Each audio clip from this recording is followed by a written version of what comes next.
Hello to everyone.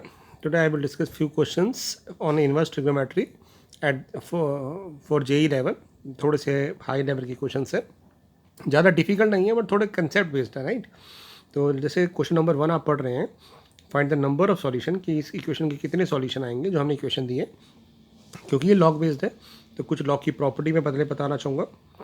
पहली बात कि लॉग में अगर लॉग किसी भी नंबर की पावर n हो तो हम इसको ले सकते हैं n log m, यानी पावर आगे चली जाती है।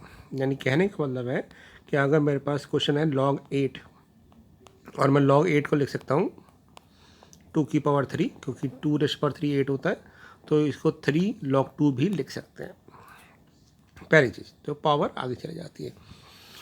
जो यहाँ पे हम लगाएंगे, कैसे लगाएंगे, इस क्वेश्चन में देखिए आप सारे एंगल्स की पावर हाफ है। यहाँ देख सकते हैं √5 को लिख सकते हैं 5 की पावर हाफ, यहाँ पे भी लिख सकते हैं, ये हाफ है ऑलरेडी है, और इसको भी लिख सकते हैं। तो इन सभी केसेस में हाफ, क्योंकि हम इसको पावर को लिखेंगे 5 cos इनवर्स x -1 की पावर हाफ, और वो 5 हाफ इधर आ जाएगा, तो ये बन जाएगा half log 10 base 2 cos inverse of x -1 plus half. तो हाफ हम कॉमन ले लेंगे क्योंकि इसमें भी आ रहा है, नेक्स्ट टर्म में भी आएगा, log 2 cos inverse of x plus 3, और इधर भी हाफ इसको लिख सकते हैं 5 की पावर हाफ, और हाफ आगे चला जाएगा और हाफ हमने कॉमन ले लिया, तो ये बन जाएगा log 5 10 बेस 2 5, राइट। अब उसके बाद एक और प्रॉपर्टी होती है लॉग की, ये तो कि पावर आगे ले जाते हैं। अगर पावर हो log m की पावर n तो n log m लिख सकते हैं। दूसरा कि अगर लॉग में दो एंगल मल्टीप्लाई हो रहे हो तो हम इसको अलग अलग कर सकते हैं, log a plus log b, और vice versa. Vice versa means अगर log a प्लस b हो तो हम log a इंटू भी लिख सकते हैं, यानी अगर दो लॉग ऐड हो रहे होंगे तो उनके एंगल ऐड हो रहे होंगे तो उनके एंगल मल्टीप्लाई हो जाएंगे। ऐसे ही हो रहा है, देखो 3 लॉग ऐड हो रहे हैं तो इनके एंगल आपस में मल्टीप्लाई हो जाएंगे, यहाँ देख सकते हैं। तो इसको लिख सकते हैं हाफ log 10 बेस 2, सारे एंगल मल्टीप्लाई हो जाएंगे, 5 cos inverse of x -1 2 cos inverse of x plus 3 into 5, ये सारे एंगल आपस में मल्टीप्लाई हो गए। ये हुई एक और प्रॉपर्टी। उसका नेक्स्ट प्रॉपर्टी होती है कि log a base to b जो होता है, यानी इसको हम बेस कहते हैं, तो इसको लिख सकते हैं log b by log a।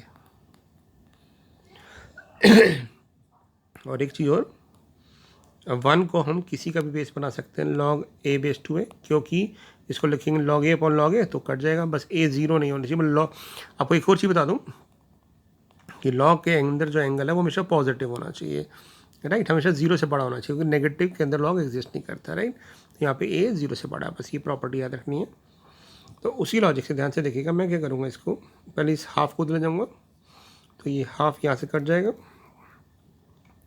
उधर जाके बन जाएगा 2, जिसको हम 2 इंटू 1 लिख सकते हैं। अब क्योंकि मुझे log सेम बनानी है बेस, तो मैं इसको 1 को लिख दूंगा log 10 बेस टू 10, क्योंकि log a base to a 1 होता है, इसलिए इसको ऐसा लिख दिया। ऐसा क्यों कर रहा हूँ, मुझे जैसा log यहाँ है ना जो बेस वहाँ बनाना है। उसके बाद इस 2 को हम पावर ले जाएंगे तो हमारे पास क्या आ जाएगा, log 10 base to the base, और एंगल में आएगा 5 cos inverse x -1 2 cos inverse x plus 3 into 5, और इधर आ जाएगा log 10 बेस टू 10 स्क्वायर, यानी 100। लॉग लॉग कैंसिल आउट हो गया। अब इसके एंगल को हम कंपेयर कर देते हैं, देखते क्या होता है। तो हमारे पास है 5 cos इनवर्स ऑफ x -1, यहाँ था 2 cos इनवर्स x प्लस 3, और इंटू में 5 था, और इक्वल टू द 100। ये कैंसिल आउट हो जाएगा 20 पे। मैं आसानी के लिए आपको समझाने के लिए cos इनवर्स x को p ज्यूम कर लेता हूँ, तो हमारे पास ये क्वेश्चन होगी 5p -1 into 2p plus 3 equal to 20। इसको सॉल्व करते हैं तो आ जाएगा 10p square, 5 into 3 15 minus 2 13p minus 3 और 20 भी इधर आ जाएगा। तो आपकी क्वाड्रेटिक इक्वेशन बन गई 10p square plus 13p minus 23 equal to 0। अब इसके फैक्टर बना लेते हैं। तो 13 को हम लिख सकते हैं 23p minus 10p, right. Then यहाँ पे हम इसके फैक्टर बनाएंगे तो ये बन जाएगा 10p प्लस 23 और p माइनस 1 इक्वल टू 0। तो हमारे पास कॉस इनवर्स x की दो वैल्यू आ गई, एक आ गई -23/10 और एक आ गई 1। अब एक चीज़ और नोट करिएगा, अभी मैंने आपको बताया था लॉग के अंदर जो एंगल होता है वो पॉजिटिव होना चाहिए, यानी ये 0 से बड़ा होना चाहिए और ये भी 0 से बड़ा होना चाहिए, यानी कॉस इनवर्स x 1/5 से बड़ा होना चाहिए और ये तो पॉजिटिव होना ही चाहिए। तो इसका मतलब है जो हमारे पास ये वाली वैल्यू है, ये वाली तो हो नहीं सकती क्योंकि कॉस इनवर्स x जो है, क्योंकि हमने पढ़ाया था, क्योंकि ये एंगल आ रहा था ना, हमने पढ़ा था कि अभी कॉस इनवर्स x माइनस 1 जो है 5 टाइम्स 1 से बड़ा होगा, 0 से बड़ा होगा, बेसिकली पॉजिटिव होगा। तो यानी ये 1/5 से बड़ा होना चाहिए, तो नेगेटिव तो हो नहीं सकता ये। तो हमारे पास कॉस इनवर्स x की एक ही वैल्यू आ गई और कॉस इनवर्स x को हम लिख सकते हैं x equal to cos 1 basically. तो हम ये कह सकते हैं कि हमारा आंसर एक ही होगा और वो कब होगा, जब कॉस इनवर्स x हमारे पास 1 हो जाएगा। यानी इससे पूछा था नंबर सॉल्यूशन बताओ, तो कहेंगे एक ही सॉल्यूशन आएगा जब कॉस इनवर्स x 1 हो जाएगा, राइट। आप चेक भी कर सकते हैं कि जब ये 1 होगा तो 5 इंटू 1 5 माइनस 1 4 हो जाएगा, 4 करो 2 हो जाएगा, यहाँ पे 5 हो जाएगा, तो 2 इंटू 5 इंटू 5 तो ये आ जाएगा 100, ठीक है, क्योंकि हाफ था उधर चला जाएगा तो 100 में आ रहा था हमारा आंसर, ठीक है ना। तो ये हमारा आंसर हो गया, ठीक बात है। ओके, नेक्स्ट क्वेश्चन देखते हैं कौन। आई होप आपको क्लियर हुआ होगा क्वेश्चन ही। नेक्स्ट क्वेश्चन है, हमें a sine inverse x minus b cos inverse x equal to c दिया हुआ है और हमसे इस रिलेशन की बात कर रहे हैं। तो हम क्या करते हैं, हमने एक प्रॉपर्टी पढ़ी थी अगर आपको याद हो, ये तो रिलेशन दिया हुआ है हमें। तो एक हमने रिलेशन पढ़ा था साइन इनवर्स x और कॉस इनवर्स x में कि sign inverse of x plus cos inverse x π/2 होता है, राइट। तो ये मैं लिख देता हूँ यहाँ पे, sine inverse of x plus cos inverse x π/2 होता है। अब इन दोनों क्वेश्चन को सॉल्व कर लेते हैं, कैसे, कोएफिशिएंट को मैच करके। तो इसके साथ b है तो मैं क्या करता हूँ, पूरी इक्वेशन को b से मल्टीप्लाई कर देता हूँ, दोनों इक्वेशन को ऐड कर देते हैं, कट जाएगा। तो साइन इनवर्स x की वैल्यू क्या आ जाएगी, ये दोनों ऐड होंगे तो आ जाएगा 2c प्लस πb अपॉन 2 और इधर से ऐड करेंगे तो a प्लस b होगा, वो नीचे चला जाएगा। हमारे पास साइन इनवर्स x की वैल्यू आ गई। हम हमसे किसकी वैल्यू पूछी है, इस एक्सप्रेशन की वैल्यू पूछी है, तो हम लिखेंगे हमें इस एक्सप्रेशन की वैल्यू चाहिए। अब या तो हम कॉस इनवर्स x की वैल्यू निकालें, नहीं तो हम इसको भी साइन में कन्वर्ट कर देते हैं ना, तो इसको लिख सकते हैं a sine inverse of x plus b into π/2 minus sine inverse x लिख सकते हैं। अब इस ब्रैकेट खोलेंगे तो क्या आ जाएगा, b π/2, मैं लिख देता हूँ अगले पेज पे। तो हमारे पास जो एक्सप्रेशन है, जो भी एक्सप्रेशन है हमारे पास कि a sine inverse of x plus b cos inverse x, इसकी वैल्यू पूछी थी, तो आ रहा है b π/2, a कॉमन आ जाएगा, b π/2 ये रहा, a कॉमन आ जाएगा, बल्कि साइन ए आ जाएगा a sine inverse x minus b sign inverse x, a sine inverse x minus b sign inverse x, तो a minus b sign inverse x। और sign inverse x की value जो हमने निकाली वो पुट कर देते हैं यहाँ पे। तो यहाँ पे साइन इनवर्स x की वैल्यू क्या थी हमारे पास, वो थी 2c plus πb upon 2 into a plus B, 2c plus πb upon 2 into a plus B. LCM ले लेते हैं, एलसीएम लेंगे तो आ जाएगा 2a प्लस बी, ठीक है, और ये a प्लस बी इसके साथ मल्टीप्लाई होगा तो आ जाएगा ba pi then b square pi plus 2c into a minus b, right. और ये हो जाएगा plus a minus b into pi, यानी a pi b minus pi b square. तो पाई बी स्क्वायर से तो पाई बी स्क्वायर कट गया, right. तो हमारे पास क्या बच गया, यहाँ पे बच गया ए पाई बी, इसको मैं लिख देता हूँ यहाँ पे pi a b plus 2ac minus 2bc, और ये भी 2 है तो ये 2 हो गया, इधर 2 कॉमन लेके काट देते हैं,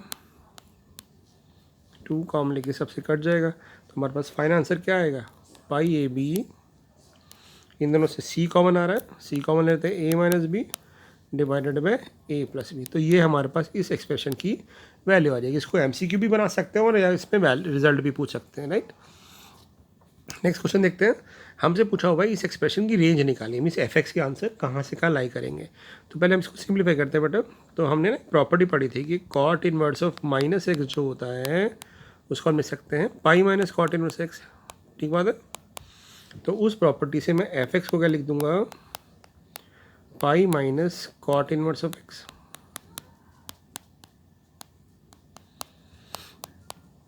राइट। अब आप क्या नोट करोगे, देखो आप इसमें से अगर हम नेगेटिव कॉमन ले लोगे तो बन जाएगा tan inverse of x plus cot inverse x जो पाई बाय 2 होता है। यानी हमारे पास जो आंसर आ गया ये आ गया पाई माइनस पाई बाय 2, यानी pi by 2 plus second inverse of x. अब हमें fx की रेंज निकालनी है। अब fx की रेंज निकालने के लिए हमें पता है कि साइन इनवर्स एक्स जो होता था, अगर आपको याद हो, साइन है सेक इनवर्स एक्स जो होता है उसकी रेंज क्या होती थी, अगर आपको याद हो, सेक इनवर्स एक्स की रेंज याद है।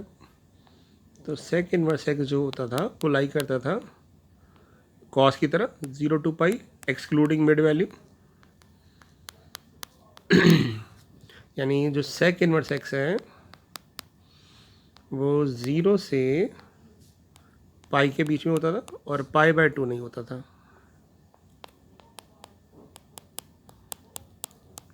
हमें फंक्शन बनाने के लिए इसको चाहिए pi by 2 plus second inverse of x, तो हम पाई बाय 2 ऐड कर देते हैं।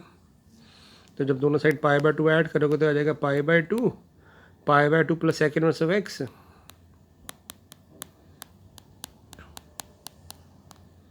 इधर पाई बाय 2 ऐड करेंगे तो 3 पाई बाय 2। तो हमारे पास ये फंक्शन आ गया,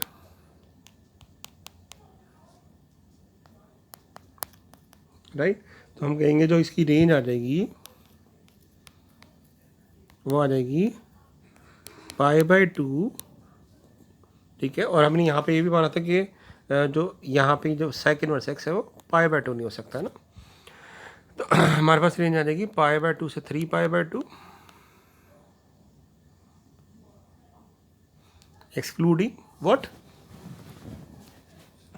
पाई बाय 2, राइट। तो ये हमारे पास आंसर नहीं हो सकता। तो ये हमारी रेंज आ गई, ठीक है। अब इसमें एक बार सोच के देखो कि इसमें कौन सा जगह ओपन ब्रैकेट आना चाहिए। आप एक बार बताएंगे ज़रा कौन सी जगह ओपन ब्रैकेट आना चाहिए, सोचिए ज़रा। या ये आंसर ठीक है, क्योंकि हमें इसकी जो रेंज है उसमें से पाई बाय 2 हटाना है। तो जब हमने पाई बाय 2 हटाया होगा तो pi by 2 plus pi by 2, यानी बेसिकली हम कहेंगे भी इसकी जो रेंज है वो पाई बाय 2 से 3 पाई बाय 2 आएगी, बट उसमें पाई नहीं आएगा, है ना। तो ये हमें हटाना पड़ेगा क्योंकि second inverse x pi by 2 नहीं हो सकता। यानी इसको हम ऐसे भी कह सकते थे कि रिजल्ट निकालने के बाद हमने ये पाई बाय 2 अगर होता तो पूरा रिजल्ट पाई दे, तो पाई हो नहीं सकता, है ना। नहीं तो हम ऐसे भी कह सकते थे इसको एक तरीके से कि जो रेंज आएगी हमारी वो आ जाएगी पाई बाय 2 से पाई यूनियन पाई से 3 पाई बाय 2। यहाँ पे क्लोज ब्रैकेट आ जाएगी क्योंकि ये रिजल्ट तो हो सकते हैं ना। तो इस तरह से हम इसकी रेंज निकाल सकते थे, ठीक है। नेक्स्ट क्वेश्चन में चलते हैं। ये भी बहुत अच्छा क्वेश्चन है। क्वेश्चन मैं रीड कर देता हूँ। 5 tan inverse of some angle, और सेम एंगल यहाँ है, plus 3 times cot inverse of same angle equal to 2 pi. This equation has 2 distinct solution. इस इक्वेशन के 2 सॉल्यूशन हैं। तो के की रेंज बतानी है हमें, के क्या होगा, राइट। तो के की रेंज बतानी बेटा। तो मैं क्या करूँगा यहाँ पे इसमें से ना 2 tan inverse of this angle तो अलग कर लेते हैं, और 3 tan इनवर्स में से 3 कॉमन लेते हैं।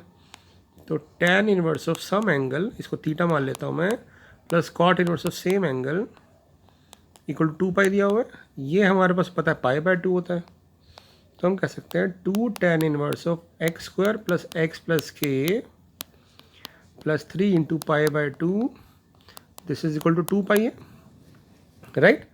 अब हम 3 पाई बाई 2 को ना उधर ले जाएंगे, राइट साइड पे ले जा सकते हैं।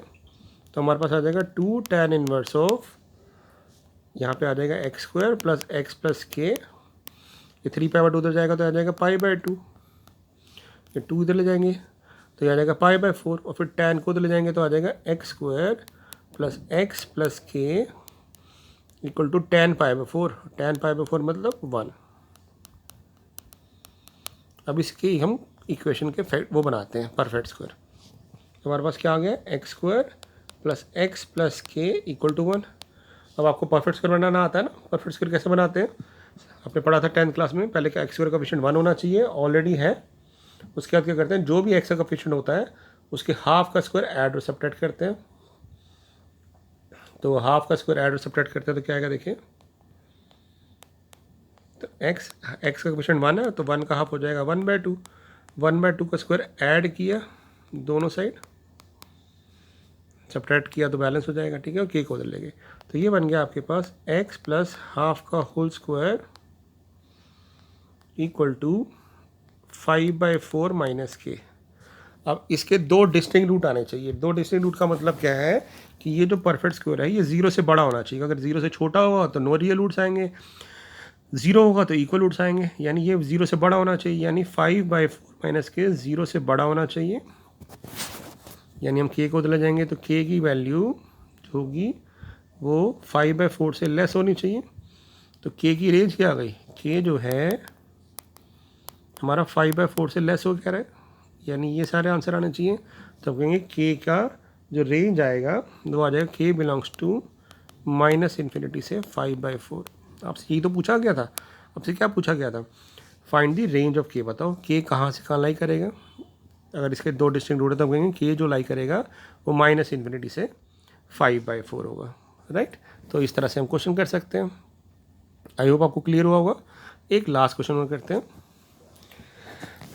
लास्ट क्वेश्चन देखते हैं कि हमें दिया हुआ है कि sign inverse of x minus x square by 2 plus x cube by 4, और ये सीरीज इनफाइनाइट तक जा रही है, plus cos inverse of x square by 2 minus x 4/2 plus x 6/4, ये सीरीज भी इन्फिनिटी तक जा रही है और ये π/2 है,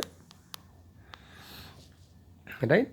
और मॉड एक्स जो है वो 0 से √2 के बीच में लाई कर रहा है। तो हमसे पूछा गया है कि इसमें x की वैल्यू बताओ क्या होगी, x की आंसर क्या आएगा, ठीक है, मतलब किस वैल्यू के लिए इक्वेशन सेटिस्फाई होगी। तो हम क्या कहेंगे कि हमें पता है कि sign inverse of theta plus cos inverse of theta तो π/2 होता है। इसका मतलब क्या, ये इक्वेशन कब होल्ड करेगी, क्योंकि ये थीटा और ये थीटा होना चाहिए तभी तो π/2 का, यानी ये दोनों एंगल मैच करने चाहिए। तो हम कहेंगे भी ये जो इक्वेशन है इसका रिजल्ट और इसका रिजल्ट मैच करना चाहिए।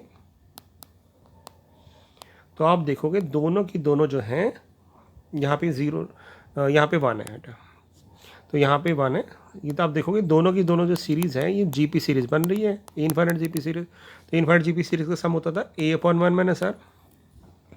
तो इसमें जो सम आ जाएगा हो जाएगा x/r, r होता है कॉमन रेशियो। कैसे निकालते थे कॉमन रेशियो, सेकेंड टर्म को फर्स्ट से डिवाइड करके। तो जैसे ही सेकेंड टर्म को फर्स्ट टर्म से डिवाइड करेंगे तो आपको कॉमन रेशियो आ जाएगा -x/2। इस सीरीज़ का सम निकालते हैं तो x² फर्स्ट टर्म, इसका कॉमन रेशियो कैसे निकालेंगे, सेकेंड टर्म को फर्स्ट से डिवाइड करेंगे तो आ जाएगा -x²/2।